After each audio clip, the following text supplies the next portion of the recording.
I was at a wellness center recently for a gathering, and a woman stood up in the audience, and she was talking to our group about the experience that she'd just gone through the activity that we were doing that really touched her. She was getting kind of emotional, and she began crying. And I'm sitting a few rows behind her, and as she's speaking, I noticed the woman sitting next to her is looking really agitated. She's looking all around, and finally she eyes a box of Kleenex, and she grabs the box, and she pulls out all these tissues, and she reaches up with this huge wad, and she wipes the woman's face for her. And of course, the woman speaking is slightly stunned. She pauses for a second, and then she goes on speaking as the woman next to her sits down satisfied. And I'm watching all of this go down, and I think to myself, all right, intentions, good. Delivery, not so good. See, I think social change, especially international development, is actually often delivered in much the same way. We think we know what people want, and then we go about imposing ourselves unintentionally, but through an unconscious desire to fix or make things better. Or we try to compel people with sticks and carrots to comply with what we think should happen, and then we get disillusioned or frustrated when our efforts are neither sustainable nor appreciated. But we never look at our own role in the process or ask what really people need. What I think we need is to reinvent the way we go about global change in a way that's more mindful. So today I'd like to talk with you about what I call conscious social change.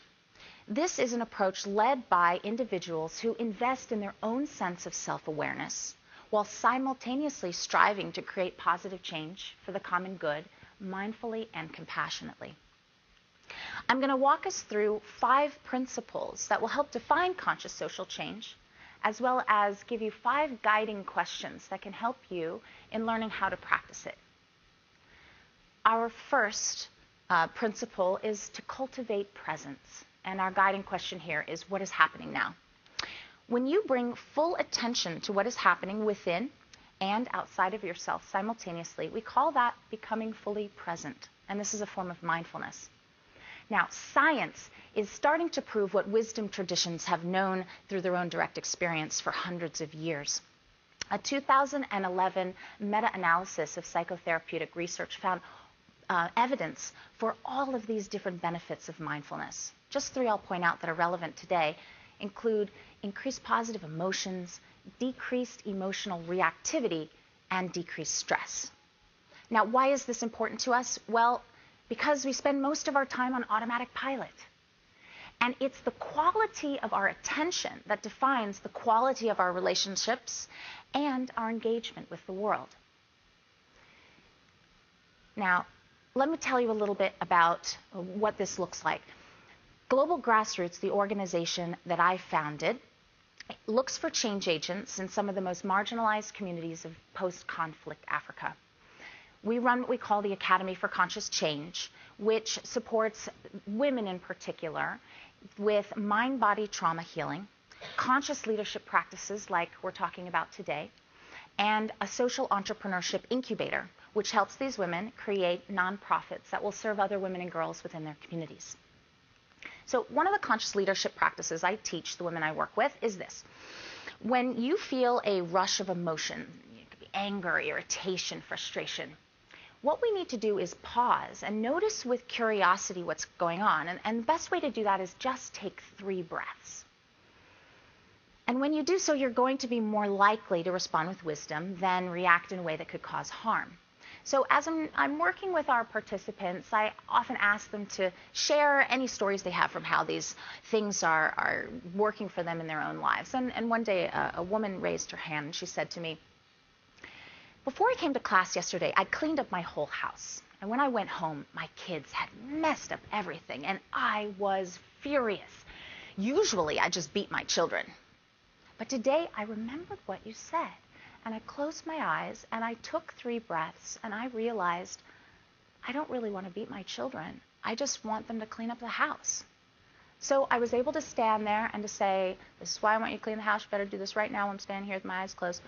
And you know what? They did. And I didn't have to beat my children today. So not only was that amazing in and of itself, but this woman was working on a social venture that was dealing with domestic violence. And so this single moment of mindfulness transformed not only how this one mother was raising her own children, but the way that she was going to approach her social venture work with couples in not only dealing with the conflict between themselves, but how they were raising their children, especially their boys. Conscious social change begins from within. The second principle of conscious social change is become whole.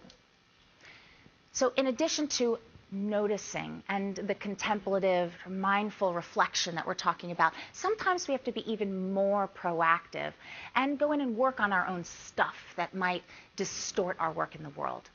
The unexamined self has been at the root of many an activist movement that has turned violent, or leadership that has been gained or sustained through oppression. So how do we practice becoming whole? We start with this same guiding question again. What is happening now? And once we notice and pause with curiosity, we can ask our second guiding question. What is needed? And we can discern what is our stuff that we need to attend to. Once we begin to work on our own unconscious patterns, we might actually notice change is really hard. And that ultimately may lead to a little more patience and compassion for those that we're always trying to change. The third principle is to ensure balance. Now, I have seen burnout 1,000 times among the international aid workers, development professionals, and first responders that I've worked with around the world. In the Darfur refugee camps of eastern Chad, people were so fed up with their inability to make a difference in the genocide, or feeling so overwhelmed by the suffering they were experiencing, they were quitting their posts within 6 months. Other places on the front lines, people would soothe their anxiety and stress through alcohol, or for others, it would lead down a long road towards illness, chronic fatigue, secondary post-traumatic stress, or even suicide. So self-care and ensuring balance is critical, not only for ourselves who are in the service world, but as a model for those who we aim to serve. Global Grassroots works with vulnerable women who are survivors of genocide, of other forms of war, of sexual violence and other gender-based violence crimes. And what we've seen is the symptoms of post-traumatic stress that they experience, including inability to plan for the future, distrust and disconnection and self-doubt, make it almost impossible for them to lead their own social entrepreneurship organizations without an investment in self-care. So how do we practice ensuring balance? We start again asking, what is happening now? And with presence, we're more likely to recognize when we are employing negative coping mechanisms to deal with our stress as a signpost. And then we can ask, all right, what is really needed here? And we can create a self-care plan that will nourish our minds, hearts, and bodies to enable our own renewal. The fourth principle is to stay attuned. Now, conventional change too often works from a paradigm of us versus them. We're trying to compel or force people to change with punitive measures or incentives, sometimes even demonizing our opposition. Just look at politics. And even in my field, there's a lot of talk of empowerment. But empowerment still implies something that I'm doing to you. I'm empowering you. You see, we need to shift away from models that perpetuate division and instead invest more mindfulness in understanding and engaging on more of an equal level. So how do we practice staying attuned? In this realm, we apply the same questions we did on an individual level, but we're looking now within a larger ecosystem, driving change from within the group. So we work collaboratively and inclusively to ensure every stakeholder has an opportunity to help answer the question, what is happening right now, as we diagnose the social issue. Then collectively, we look at what is really needed, and we define the vision and design an intervention that's going to be responsive and stay attuned. We're not getting too attached to a particular program and arbitrarily measuring our success with an increasing scale of outputs. Instead, we're really looking at how to get to the underlying issue here and solving it so that we ultimately put ourselves out of business. Then we get to our third guiding question. What do we know to be true? Conscious social change honors and embraces that every individual has insight from their particular life circumstances and a contribution that is valuable to the whole. And so with our fourth guiding question, what is helpful, we work together to leverage all of the assets of all parties to come up with the optimal solution. In so doing, conscious social change allows for the most effective and innovative ideas to step forward, and it's more sustainable because of its informed, inclusive, responsive, and creative nature. All right, so what does this look like in practice? Let me tell you about one of Global Grassroots ventures in Rwanda. In a rural community outside of the capital city of Kigali, a group of 19 women who called themselves hard workers were very concerned about the long distance women had to travel to go and collect water about 3 miles down a hill to collect water out of a contaminated creek and then walk it all the way back up the hill again. So in addition to waterborne disease, other difficulties presented themselves. For women who are pregnant, elderly, sick, or disabled from the war, they really couldn't make that journey by themselves. Now, they could ask their girls to go collect water, but that would mean girls don't get to go to school. Others could pay men to bring water on a bicycle, but if they couldn't afford to pay for it, unfortunately, every day some of these most vulnerable women were being forced to trade sex to get water for their basic needs. So this particular group of 19 women went through our program, the Academy for Conscious Change, and with our training and just a $2,600 seed grant, they built their own water venture of their own design. They put these 2 tanks right next to a church so they could collect and purify rainwater off of the roof. And they would sell it to those who could afford to pay so that they could give it away for free to the vulnerable women who had been exploited. They started serving 100 households.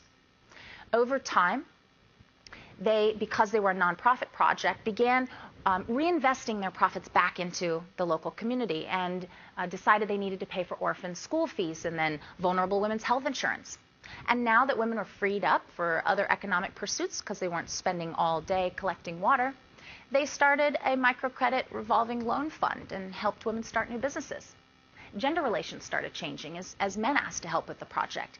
And people started coming from 3 hours away to see how they were doing this themselves. Then they started talking on national radio about it. Well, 5 years since they started, they're fully sustainable. They've expanded to 3 new sites, and they are serving 6,000 people. But what is most amazing about hard workers is of these 19 women, only 7 of them know how to read. And they are now seen as the community leaders in their village. This is conscious social change. It comes from within the individual as well as the larger ecosystem. Our final principle is leading from within. The more that you cultivate presence, the more likely you are going to be able to identify your unique purpose. And the guiding question here is, what is possible? Well, I want to tell you about someone who's been a great inspiration for me. This is Adam Musa. He's a Darfur refugee who I met in 2005 in Konungo refugee camp for Darfuri survivors of the genocide in eastern Chad.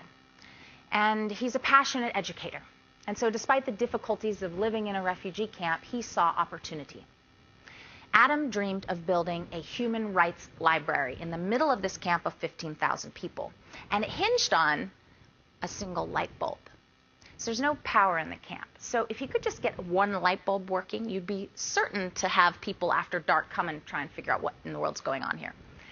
And he thought, if they would come, I could give lectures on what I call the bad, as what he called the bad habits of his community, including child abuse, female circumcision, and domestic violence. And if they came to hear a lecture, perhaps they'd learn that there's so much more to learn about. In fact, this is largely an illiterate farming community, the Darfuri population in his camp. And so for many of us, this would be a really nice dream, okay, but you're in a refugee camp, how are you going to do this? But for Adam, he was committed to making this a reality. So he found volunteers, and he asked them to donate some of their water rations. This is a water line. This is where refugees wait for their water each day. And they fill up that bucket, and that's what they use to drink and cook and clean and wash with for their whole family. But he convinced them to let him use some of their water, and he dug a hole and he poured the water into the hole, and he began to make mud and formed it into these mud bricks. And he began building his human rights library brick by brick with his own bare hands.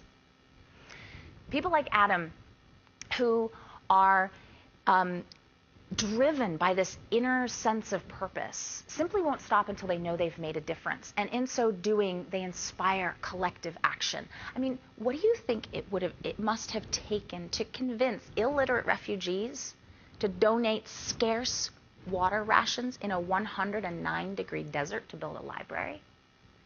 This is conscious social change that comes from within. So how do we practice this? Well, we ask our first question, what do I know to be true?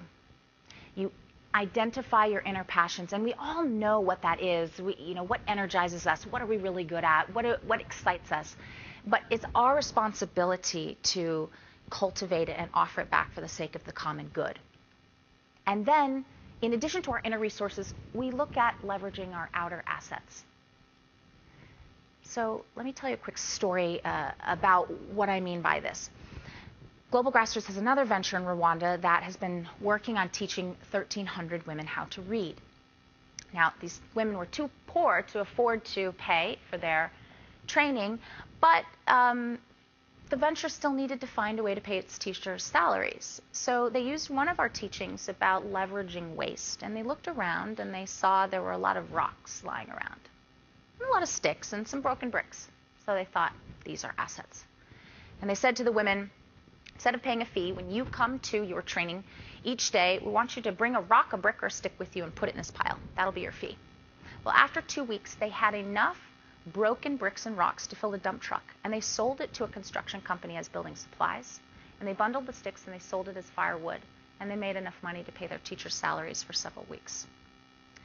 See, presence brings a fresh perspective to what is possible, what is truly possible. Whether your tool is a rock, a Kleenex, or your own bare hands. So now I turn these questions back to you.